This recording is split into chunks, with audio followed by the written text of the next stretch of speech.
Hello, ladies and gentlemen. Welcome to the Entrepreneurship for English major course with me, Larissa Daniela. I'm a lecturer of English Literature Department at Jakarta International University in Indonesia. This course will be conducted bilingually, both in Indonesian and in English. Hope you enjoy. Okay, ladies and gentlemen, so this week we are going to continue with a new chapter about foundational skills for future work. Why I discussed this one, even though our topic, of course, is about entrepreneurship, well, the reason is because these foundational skills will be very important not only for future work or future careers or for those who will work for the others, but these skills, all of these skills will be also beneficial for those who want to be entrepreneurs. Okay, so let's start with this slide. Most of us realize that digital and artificial intelligence technologies have transformed the world of work, and knowing that we need to adapt ourselves with the situation and learn the new skills required by the current occupations. Furthermore, current COVID-19 pandemic situation has accelerated this transformation. Those who are not ready will find it hard about the specific skills needed for their future career.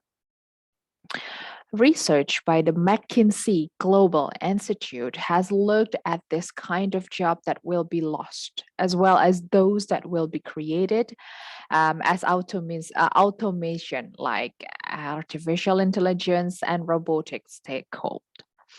And it has inferred the type of high level skills that will become increasingly important as a result. The need for manual and physical skills, as well as basic cognitive ones, will be declined. But demand for technological, social, and emotional, and higher cognitive skills will grow. So they conducted a research that is hope will help divinations take shape and could contribute to the future-proof citizen skills for the world of work. The research identified a set of 56 foundational skills that will benefit all citizens, and showed that higher proficiency in them is already associated with a higher likelihood of employment, higher incomes, and job satisfaction.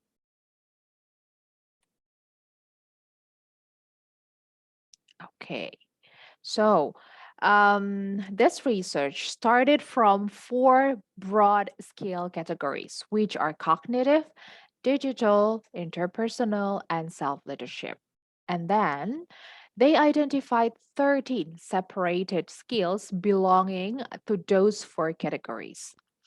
From the following picture in this slide that now you're looking at, communication and mental flexibility are two skills group that belong to the cognitive category, while the teamwork and effectiveness belong to the interpersonal category. We will discuss each sections in the next slide in more detail. Well, as additional information, this research, McKinsey's research specifically stated that all of this as a distinct elements of talent, or in short, they call it delta.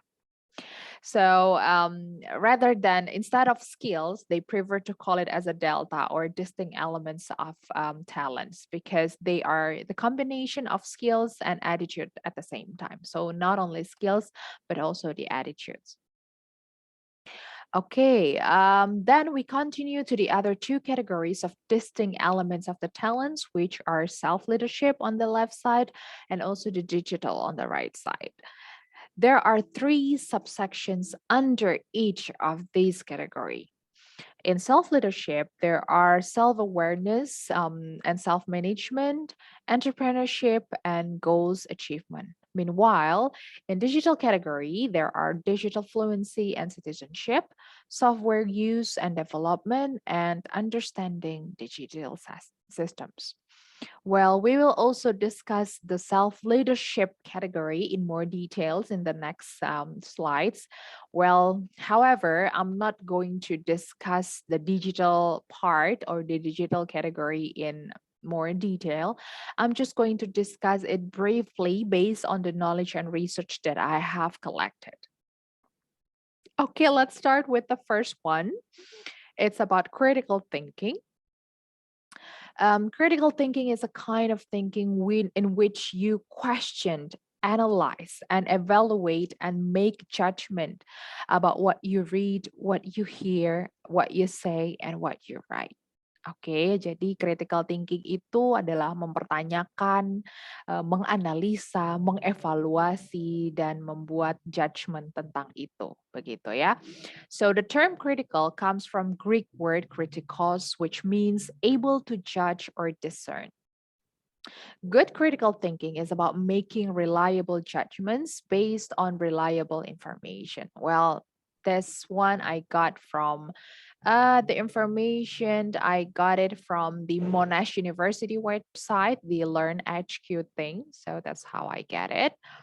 Okay, and then applying critical thinking requires 4 skills that now you're looking at on the slide. You have to be able to structure solutions to solve the problem. You also need to have logical reasoning to do something or when you are questioning about something. It is also important for you to understand biases that might appear in certain situations. Lastly, is that seeking relevant information.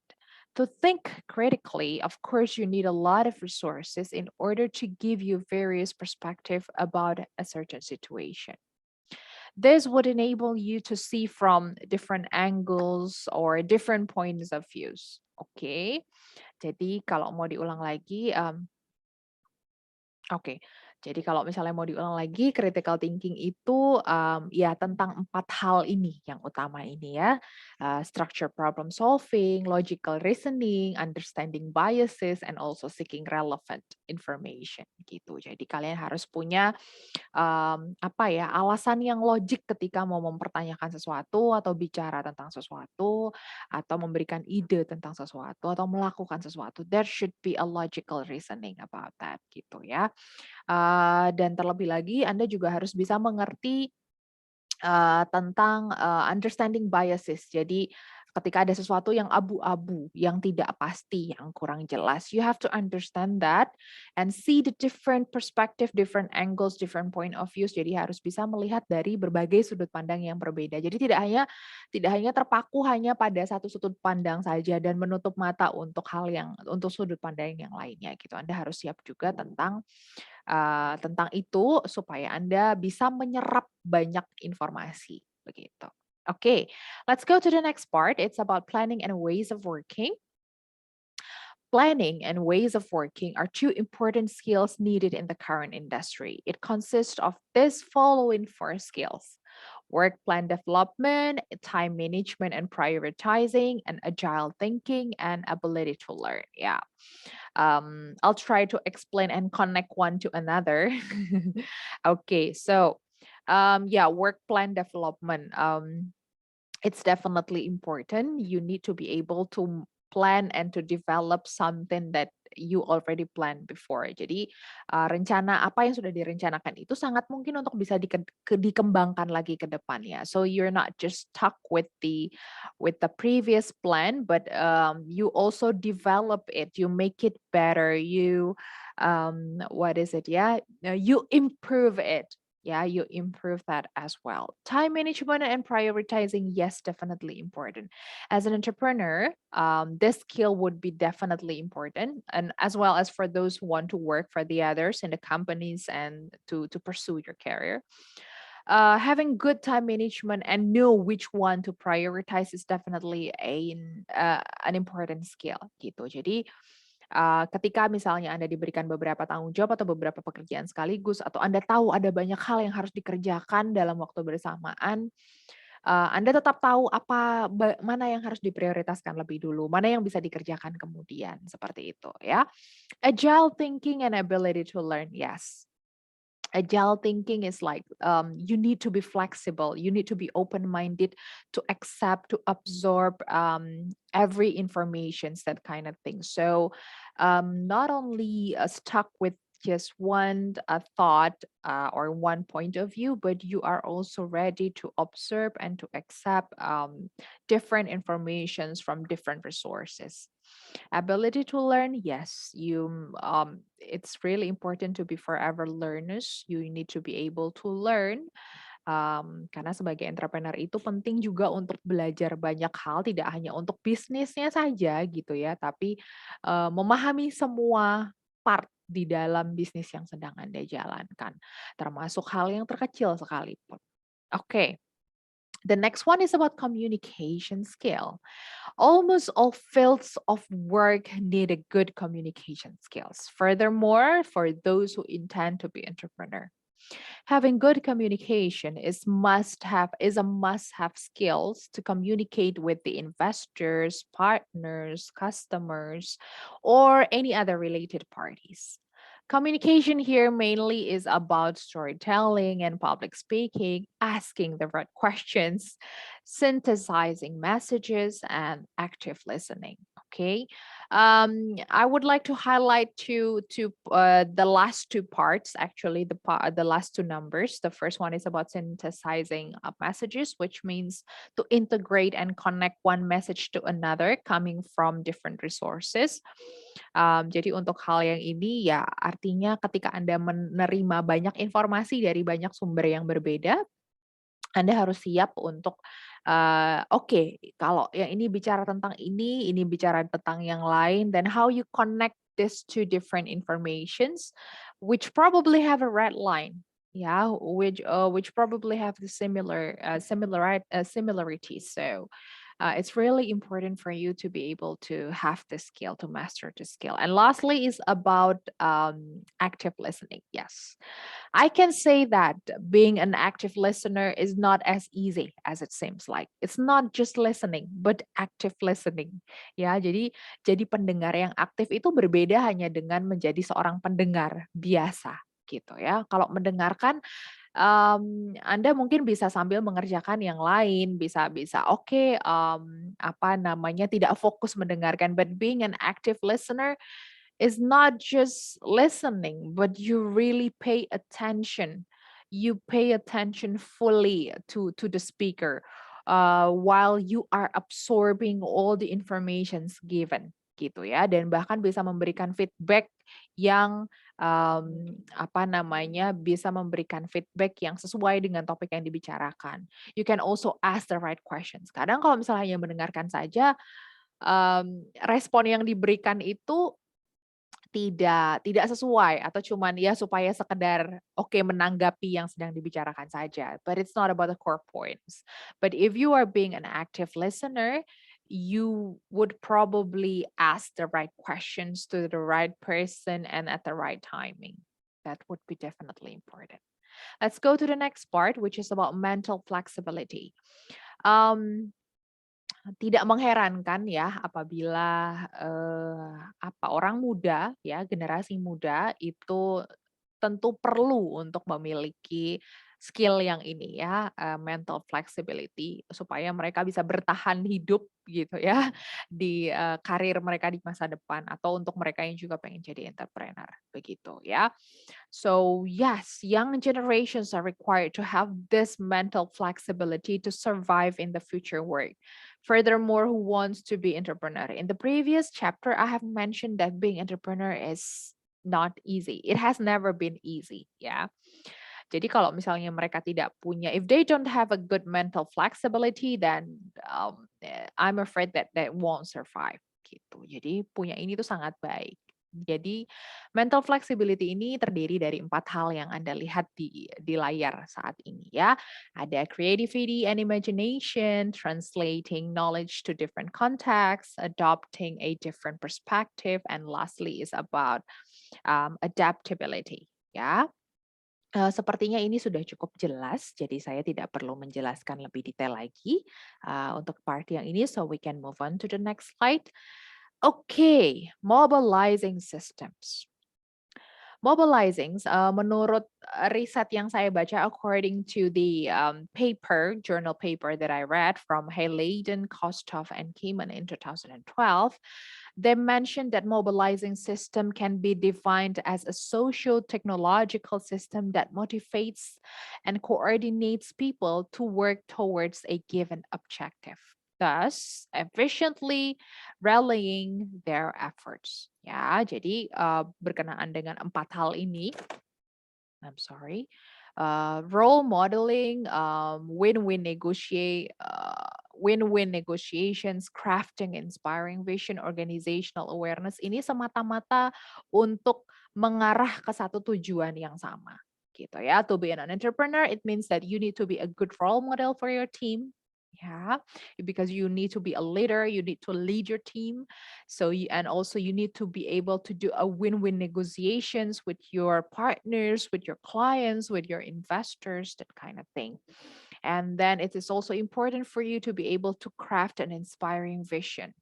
So you and your team have the same directions or going to the same direction or the same goals that you guys have to achieve together.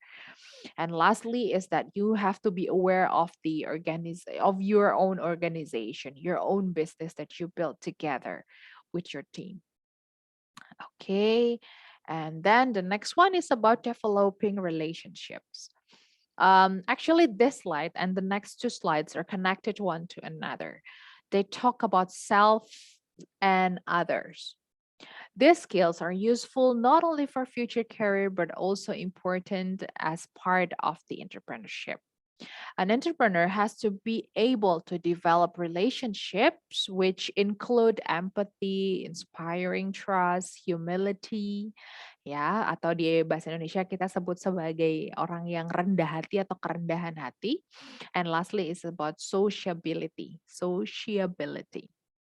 Ya, jadi ya tentu penting untuk Anda memiliki empati terhadap orang lain, memiliki rasa percaya terhadap orang lain juga, karena terkadang untuk melakukan bisnis atau memulai bisnis itu juga memerlukan asas kepercayaan ya. It's not always about money, it's not always about business, but it's a matter of how you trust that people that you are working with together. Humility, kerendahan hati, ya, dan sociability. Okay, let's move on to the next slide. It's about teamwork and teamwork effectiveness. To become entrepreneur means working collaboratively with the others. None of the entrepreneur work alone. Yes, sure. Dari tadi saya sudah menyebutkan ya soal teamwork dan sebagainya. Jadi hampir tidak mungkin seorang entrepreneur itu bekerja sendiri. Sekalipun dia sebagai pemimpin sendiri ya, he is the only leader, tapi dia nggak mungkin bisa menjalankan usahanya sendiri. Pasti butuh tim gitu untuk kolaborasi menjalankan usahanya gitu ya. Dia butuh staff, dia butuh manajer, butuh supervisor, bahkan butuh OB begitu ya untuk membantunya. Okay, so that is why teamwork effectiveness becomes one of the important skills for your future work as defined by McKinsey's research here. Teamwork effectiveness includes fostering inclusiveness. Jadi tidak harus inklusif, tidak boleh eksklusif. So inclusiveness is the opposite of exclusiveness. Jadi harus terbuka, tidak boleh tertutup ya, tidak boleh mengeksklusifkan diri. Motivating different personalities, resolving conflicts, collaboration, coaching, empowering ya. Di perkuliahan yang minggu lalu saya sudah sampaikan, yang di chapter sebelumnya saya sudah sampaikan, mostly entrepreneurs itu punya coach ya. Bahkan ada beberapa orang yang bahkan tugasnya itu sebagai business coach ya atau entrepreneurship coach gitu. Nah, jadi jika Anda sudah sukses dengan bisnisnya dan merasa, wah sepertinya saya juga bisa membantu orang lain yang ingin memulai bisnis seperti saya dan Anda ingin menjadi business coach ya, itu sangat dimungkinkan gitu. Justru bahkan Anda sangat bisa berkolaborasi, bekerja sama dengan yang lainnya juga. And that would be really great. Okay. And then the next one is about self-awareness and self-management. If you, okay. Yeah, if you see the title here as one of the important skills, and as one of the most important skills needed for future work, well, moreover, for the entrepreneurs, self-awareness is put first before the self-management. Ya, Anda lihat judulnya ya, self-awareness-nya ditaruh duluan nih, baru self-management-nya ditaruh yang kedua. Tidak sebaliknya, tidak ditukar. Ya, it means to be aware of yourself has to be the first priority before you take care of your own business or your environment. Ya, jadi penting untuk tahu diri sendiri dulu, mengenal diri sendiri dulu, aware sama diri sendiri dulu sebelum Anda aware dengan manajemen, dengan lingkungan, dengan bisnis Anda, dengan usaha Anda. Begitu ya. How can you take care of the others if you cannot even take care of yourself? Ya, kurang lebih seperti itu. So this part includes the understanding of your emotions and triggers, self-control and regulation, understanding own strengths, integrity, self-motivation and wellness, and lastly is about self-confidence. Okay, the next one is about the entrepreneurship, and this is actually the golden part. Yeah, sure, because entrepreneurship is the core of this course. These four skills here have been discussed in previous chapters in more details, actually. As I said earlier, that entrepreneurship is not only for those who take in business major or concentration, but it is necessary for the other fields as well. Most importantly, having entrepreneurial mindsets such as courage and risk-taking, driving change and innovation, energy, passion, optimism, breaking orthodoxies, that kind of thing. Many authors and researchers agree that these four skills are the foundation of entrepreneurship, as written in many books and the articles. Okay. The next one is about goals achievement. Oke, menjadi pribadi yang kuat begitu ya, dan selalu fokus pada hasil yang ingin dicapai itu juga menjadi salah satu skill yang sangat dibutuhkan di dunia kerja di masa depan, dan terlebih lagi di bidang bisnis atau Anda yang ingin menjadi seorang pengusaha. Seseorang yang berkomitmen untuk menjadi pengusaha sebaiknya menjadi pribadi yang tegas, ya, ownership and decisiveness, ketegasan.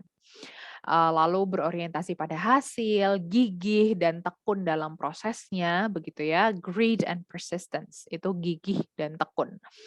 Mampu menghadapi ketidakpastian dan selalu bisa mengembangkan diri, gitu ya. Ini juga rasanya sudah dibahas dengan lebih detail di chapter yang sebelumnya ya, tentang ketidakpastian begitu, dan bagaimana Anda harus selalu mengembangkan diri so you do not stuck with your current situation, your current position. You are not easy to get satisfied, but you keep developing, you keep improving yourself. Yeah, so all those things are necessary to be done in order to achieve the goals you have set from the beginning.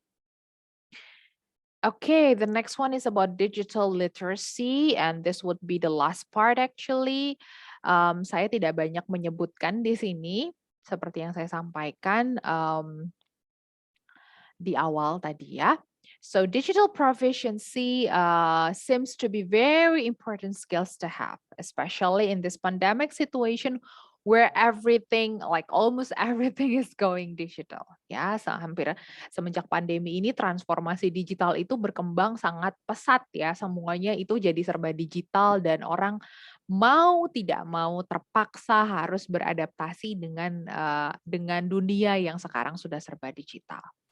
Realizing how important the digital literacy is, gitu ya. Our institution, Jakarta International University, provides IT courses and multimedia course for all majors, including English literature major, to introduce the digital world and improve the digital competencies of our students. And I'm sure that other universities do the same thing, because it's like that's one of the basic needs of the future work, right?